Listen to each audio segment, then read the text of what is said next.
If there's any tower in the world that could beat this challenge, it would be the Accelerator. So go ahead and strap yourself in for 48 accelerators versus the Frost Spirit. If you didn't watch the Golden Mini version of this challenge, I'm not going to spoil anything for you, but I will put a link to that video in the top right hand corner of the screen now for you to go check out. You gotta go watch it to prepare yourself for the epic battle that's about to take place here. Now, for those of you that don't know, the Accelerator is the most powerful tower in the game with an incredible damage per second of 428.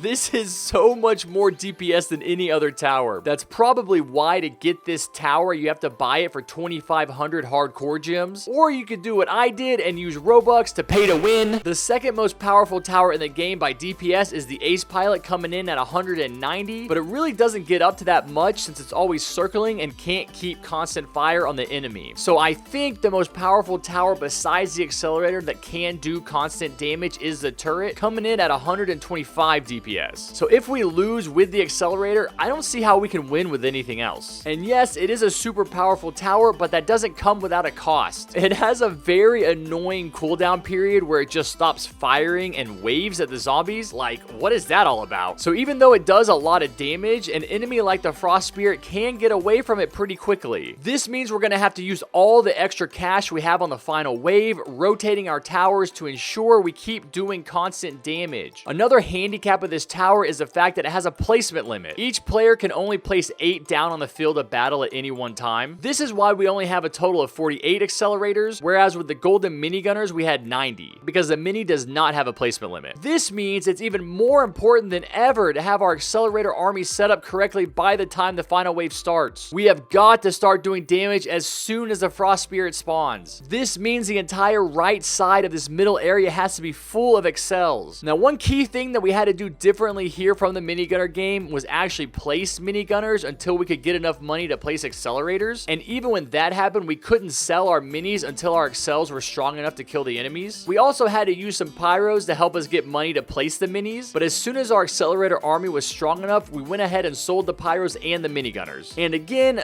just like last game, I had to use Rangers on waves 19 and 20 to kill the Crying Angels because they fly, and last time I checked, Accelerator can't kill flying enemies. Alright, moving on. The supports we use here are the Commander, the DJ, and the Electroshocker. The Commander is going to do what it always does and speed up our Accelerator's attack rate. The DJ is going to give a nice boost to the Accelerator's range, and the Electroshockers are going to come in clutch to slow the Frost Spirit down. One good thing about the Accelerator placement limit is that we'll have plenty of space to place a bunch of Electros, and if we're lucky, this will slow the boss down enough for us to ghost bust him back to his grave. Alright, now I'm going to give a shout out to my excellent teammates for this game. AJ Plays 135, Evan Break 666, Lord of Undeads, Rex 567 Duho, and Zinix. Okay, now go ahead and sit back, relax, and grab a frozen hat, and I'll see you right back here at the end.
No way! No way! We actually did it! He got so close to getting in, too. Now do you see why this is the most OP tower in the game? Oh, man. I can't believe this. What an epic Frozen victory royale. I'm not gonna lie. I got a little worried there. I just can't believe we actually did it. Below, we used the strongest tower in the game to beat this map. Buff the event. If we had lost here, I wouldn't have even needed to use a Toxic Gunner to see if we could win. You'd already know we could because the Frost Spirit would have gotten in with like 201 health. What an epic game. All right, and that brings us to 30 turrets versus the Frost Spirit. Can they follow in the Accelerator's footsteps? Tune in next time to find out. And for now, go ahead and smash that like button with your forehead, hit the subscribe button with your big toe, and turn on notifications however you can so you don't miss any of my amazing upcoming content. And while you're at it, go ahead and join my growing Discord community. You can do that at discord.gg/JustHarrisonThings. And I will see you guys next time. Take care, be safe, and never forget what I always say. Peace!